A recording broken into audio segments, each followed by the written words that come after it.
श्री कृष्ण का नीलम माधव रूप। द्वापर युग का समापन होकर अब कलयुग की शुरुआत हुए कुछ वर्ष बीत चुके थे। निषाद राज विश्वास वसु का जन्म सवर कुल में हुआ था। वह उत्कल राज्य में एक आदिवासी कबीले के सरदार हुआ करते थे। एक दिन वन में शिकार करने के लिए निकले विश्वास वसु देर रात तक भी वापस घर नहीं लौटे। किसी अनहोनी की आशंका से उनकी पत्नी, बेटी और कबीले की बाकी साथी कांपने लगे। कई दिनों तक विश्वास वसु की खोज में आदिवासी सैनिकों ने दिन रात एक कर दिए, परंतु उन्हें कहीं पर भी अपने राजा का कोई पता नहीं मिला। थक हार कर सब उदास मन से विश्वावसु की कुशलता की कामना कर प्रार्थना करने लगे। जंगल में एक भालू का पीछा करते करते भटक चुके थे विश्वावसु। हालांकि वह कई बार इसी वन में शिकार करने हेतु आया करते थे, लेकिन आज पता नहीं क्यों उन्हें बाहर निकलने का रास्ता नहीं मिल रहा था। शायद ही कोई मायावी शक्ति आज उन्हें इस जंगल से बाहर नहीं निकलने देना चाहती थी। अंत में बहुत कोशिशें करने के बाद वह थक हार कर एक पेड़ के नीचे विश्राम करने लगते हैं। कुछ देर के बाद उसी पेड़ से थोड़ी ही दूरी पर स्थित एक गुफा के अंदर से कोई चमकती हुई चीज विश्वावसु का ध्यान अपनी ओर खींचती है। उत्सुकतावश विश्वावसु गुफा के अंदर से आती रोशनी की ओर बढ़ने लगते हैं। वह जितना उस गुफा के पास जाते, अंदर से आने वाली रोशनी और अधिक उज्जवल होने लगती। इस तरह उस रोशनी का पीछा करते करते आखिरकार वह गुफा के अंदर प्रवेश कर जाते हैं। गुफा के अंदर घुसते ही विश्वावसु के मन को मानो अपने आप ही सुकून मिलने लगता है। एक अद्भुत सी शांति विराजमान थी उस गुफा के भीतर। थोड़ी ही देर पहले इस वन से बाहर निकलने के लिए व्याकुल निषाद राज का मन अब न जाने क्यों इसी गुफा में हमेशा के लिए रह जाने को कर रहा था। बहरहाल अपनी जिज्ञासा मिटाने के लिए विश्वावसु अब जहां से रोशनी आ रही थी उसी दिशा में गुफा के ओर अंदर चले जाते हैं। उस अति उज्जवल आलोक के निकट पहुंचकर मानो विश्वावसु के पैरों तले जमीन ही खिसक जाती है, जैसे कि कोई प्रेत देख लिया हो। उसी के डर से अब वह कांपने लगते हैं। उनकी आंखों के सामने अब जो सब हो रहा था वह सच नहीं हो सकता। भला कैसे कोई मूर्ति जीवित हो सकती है? क्या यह मेरा वहम है या फिर किसी दुष्ट असुर की माया? डर के मारे पसीने से लथपथ विश्वावसु अब खुद से यही सवाल पूछ रहे थे, क्योंकि जो कुछ भी उनकी आंखों के सामने घट रहा था उस पर विश्वास करना उनके लिए भी असंभव था।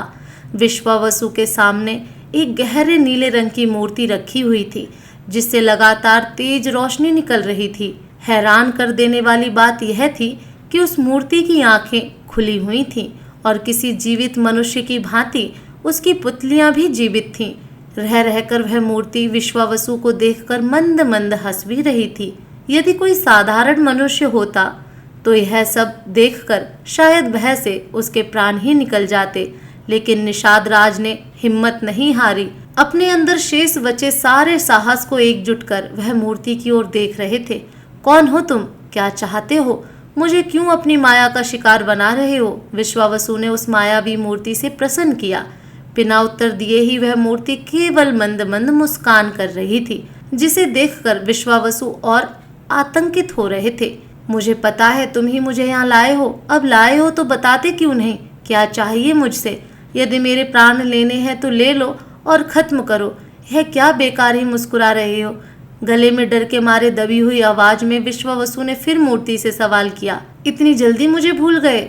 सवर नरेश, मैं तो युगों युगों से तुम्हारे साथ ही हूँ, मूर्ति ने बड़ी चपलता के साथ उत्तर दिया। मैं कुछ समझा नहीं। तुम और मेरे साथ? आश्चर्यचकित होकर विश्वावसु ने पूछा। अभी स्मरण किए देता हूँ निषाद राज।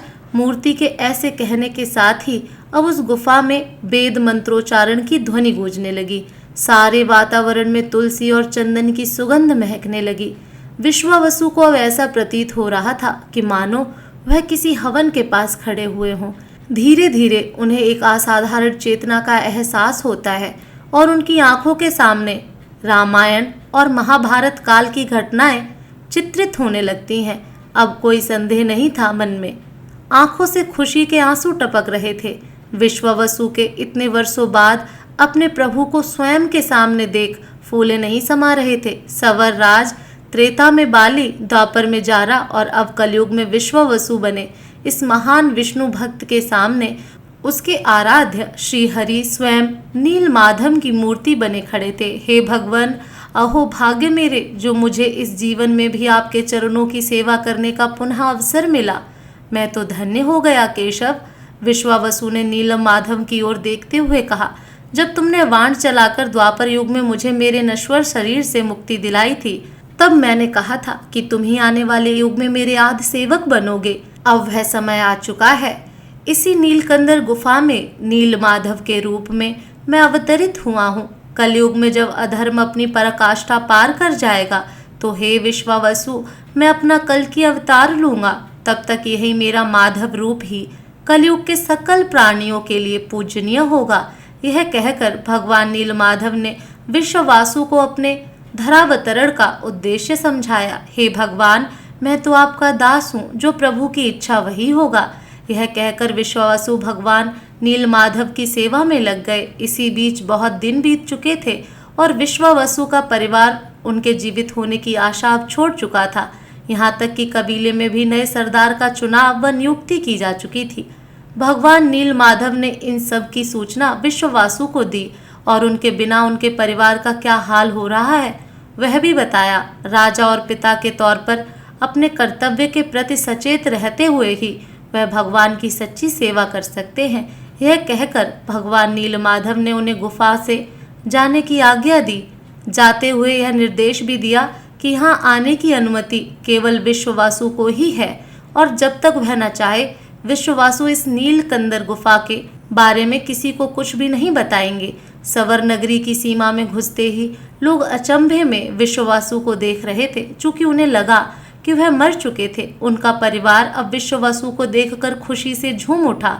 इस जन्म में अपने पिता से पुनः मिलने की उम्मीद खो चुकी विश्ववसु की पुत्री ललिता में मानो फिर से जीवन का संचार हो गया था। विश्ववसु के वापस लौटते ही उन्हें पुनः राजा बना दिया गया।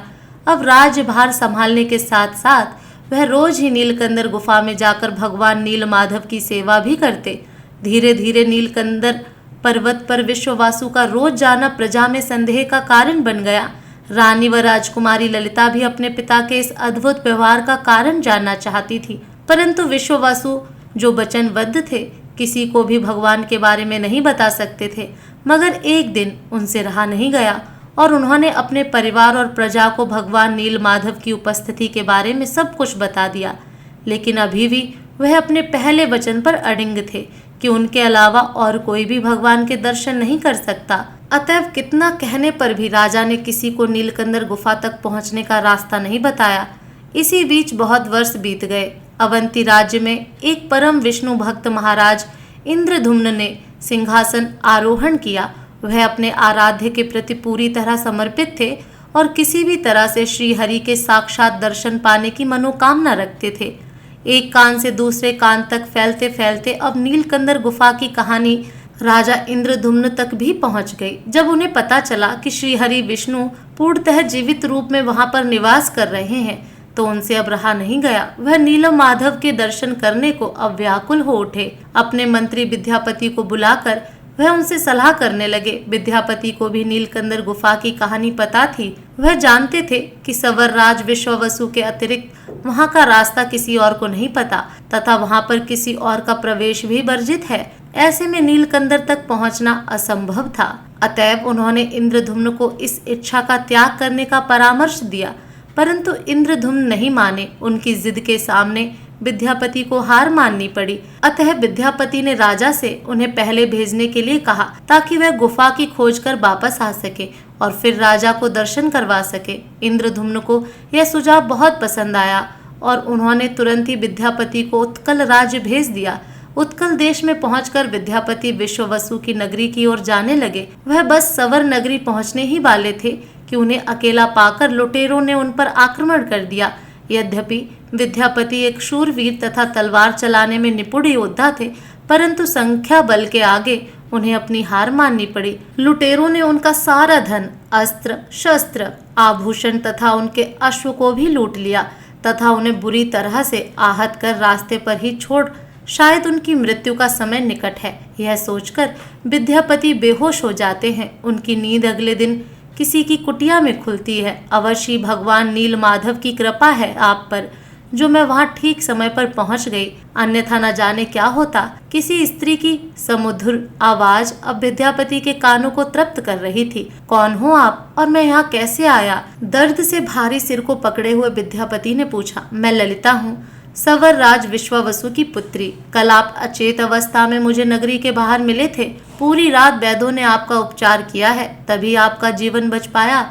अभी आप हमारे निवास में हैं, चिंता मत कीजिए, यहाँ आपके प्राण पूरी तरह से सुरक्षित हैं। अपना परिचय देते हुए ललिता ने कहा। जिस वस्तु को खोजते खोजते वह अवंती से यहाँ तक आए थे, वह निश्चित ही उन्हें मिलने वाली है, ऐसा अब विद्यापति को लगने लगा था। विश्ववसु की पुत्री द्वारा ही उनको बचाया जाना अवश्य ही विधि निर्देशित था, अन्यथा ललिता का वहाँ पर होना केवल एक संयोग नहीं हो सकता। उन्हें मन ही मन नील माधव के लिए अपने हाथ जोड़ दिए। अब ललिता की सेवा से धीरे धीरे विद्यापति ठीक होने लगते हैं। इसी बीच दोनों एक दूसरे के प्रेम में पड़ जाते हैं और विवाह करने का निर्णय लेते हैं। विश्ववसु भी ललिता के प्रेम को स्वीकृति दे देते हैं और दोनों विवाह कर लेते हैं। विवाह के पश्चात विद्यापति भी सवर नगरी में ही रहने लगते हैं और हर दिन नीलकंदर पहुंचने के रास्ते को खोजने लगते हैं। कई बार तो वह छुप छुप के विश्ववसु का पीछा भी करते, परंतु वन में थोड़ी दूर जाते ही विश्ववसु मानो अदृश्य हो जाते। अंत में यह बात विद्यापति को भली भांति समझ आ गई कि विश्ववसु की सहायता के बिना नील माधव के दर्शन करना असंभव है। विश्ववसु को मनाना आसान नहीं है। यह सोचकर उन्होंने अपनी प्रियतमा पत्नी ललिता की सहायता मांगी। विद्यापति को यह आशा थी कि यदि ललिता खुद अपने पिता से विद्यापति के लिए प्रार्थना करेगी तो शायद वह मान जाएंगे। पहले तो ललिता ने भी अपने पति की इस इच्छा को अनुचित समझा, लेकिन विद्यापति का नील माधव को देखने की जिद के आगे उन्होंने हार मान ली और अपने पिता से विद्यापति के इच्छा की पेशकश की।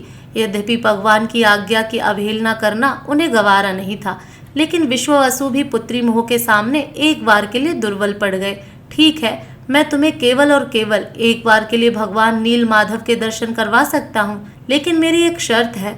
शर्त के अनुसार तुम्हें पूरे रास्ते अपनी आंखों पर पट्टी बांधकर ही चलना होगा और मेरे कहने से पहले तुम अपनी आंखों की पट्टी नहीं उतारोगे। विश्ववसु अवश्य ही नीलकंदर की अवस्थिति गुप्त रखना चाहते हैं। यह समझकर विद्यापति ने उनकी शर्त में हाँ भर दी। अगले दिन सूर्योदय से पहले ही दोनों नीलकंदर की ओर निकल पड़े। चूंकि आंखों पर पट्टी बंधी होने के कारण वह रास्ता देख नहीं सकते थे, इसलिए विद्यापति अपने साथ एक थैली में सरसों के कुछ बीज ले आए थे। उन्हीं बीजों को वह विश्ववसु की नजरों से बचाते हुए पूरे मार्ग पर बिछाते जा रहे थे। जैसे जैसे नीलकंदर निकट आ रहा था, आंखों पर पट्टी बंधे होने के बाद भी विद्यापति को इसका एहसास हो रहा था। न जाने अब कहां से एक अलौकिक शांति उनके हृदय में खेलने लगी थी। जब आंखों पर से पट्टी उतरी तो नील माधव के सामने उपस्थित होकर विद्यापति को भी वैसा ही एहसास हो रहा था जैसा पहली बार विश्ववसु को हुआ था। पूरी तरह से सचेत एक जीवित मूर्ति को देख वह अचंभे में थे। भगवान के उद्देश्य में विद्यापति ने हाथ जोड़कर प्रणाम किया और श्री हरि के इस अत्यंत निराले रूप को देखकर वह भी भक्ति से गदगद हो उठे। विश्ववसु ने अपनी पूजा समाप्त करने के बाद वैसे ही आंखों पर पट्टी बांधकर अपने दामाद को नीलकंदर से वापस ले आए। वापस आते ही अपने राजा इंद्रधुम्न को नील माधव को देखने की कहानी बताने के लिए विद्यापति व्याकुल हो उठे। अतएव उन्होंने ललिता से विदा लेकर कुछ दिनों के लिए अपने राज्य वापस जाने की इच्छा व्यक्त की। हालांकि उन्होंने विश्ववसु को गोपनीयता का वचन दिया था, परंतु न चाहते हुए भी उन्हें वह वचन तोड़ना पड़ेगा। इस बात से विद्यापति थोड़े दुखी भी थे। अब अवंती राज्य पहुंचकर विद्यापति ने इंद्रधुम्न को सारा वृतांत सुनाया। खुशी के मारे उत्साहित राजा अब एक क्षण की और देरी नहीं करना चाहते थे। अपने सैनिकों को उन्होंने तुरंत नीलकंदर की ओर कूच करने का निर्देश दिया। विद्यापति के साथ घोड़े पर बैठकर राजा उस वन के निकट पहुंचे जिसके भीतर नील माधव का निवास था। जिस मार्ग पर विद्यापति ने सरसों के बीज बिछाए थे, वहां पर अब सरसों के पौधे उग चुके थे।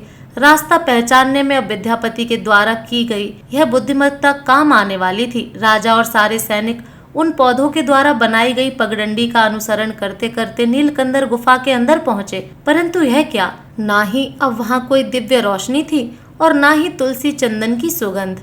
वह गुफा तो अन्य किसी भी सामान्य गुफा की तरह ही उजाड़ पड़ी हुई थी। राजा को यह देखकर बहुत दुख हुआ और नील माधव की इच्छा के विरुद्ध उनके दर्शन करने की अपनी लालसा के चलते वह खुद का तिरस्कार करने लगे। नीचे भूमि में गिरकर किसी बच्चे की तरह हाथ पैर मारकर वह रोने लगे और अपनी मूर्खता को कोसने लगे। हे त्रिलोक पिता, मुझसे एक बहुत बड़ी भूल हो गई। आपकी आज्ञा न होने के बाद भी मैंने आपको देखने की धृष्टता करनी चाहिए। इस कार्य में मैंने सवर राज विश्वावसु को भी धोखा दिया। मुझे जीने का कोई अधिकार नहीं है भगवान, कोई अधिकार नहीं। राजा अब किसी पागल की तरह अपना सिर पीट रहे थे। उसी समय रोज की तरह पूजा करने के लिए विश्वावसु भी वहां पहुंच जाते हैं। राजा और अन्य पार्षदों के साथ विद्यापति को गुफा के अंदर देखकर उन्हें पूरी घटना का अंदाजा हो जाता है। वह भी अब राजा के भांति भगवान नीलमाधव के चले जाने से अत्यंत दुखी हो जाते हैं। इस समय एक घोर गर्जना के साथ आकाशवाणी होती है। मेरे आने और जाने का समय मैं स्वयं तय करता हूँ।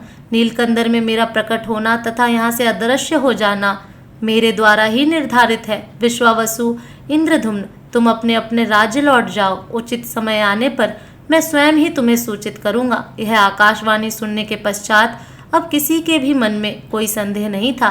राजा इंद्रधुम्न के साथ अवंती प्रदेश वापस लौटते समय विद्यापति ललिता को भी अपने साथ ले आए। वहीं अपनी बेटी और दामाद को विदा करने के बाद विश्वावसु अपने राजकार्य में मन लगाने लगे। वे सभी श्री हरि विष्णु की आज्ञा अनुसार अपने अपने राज्यों में लौटकर आने वाले समय की प्रतीक्षा करने लगे। जय श्री कृष्ण। धन्यवाद।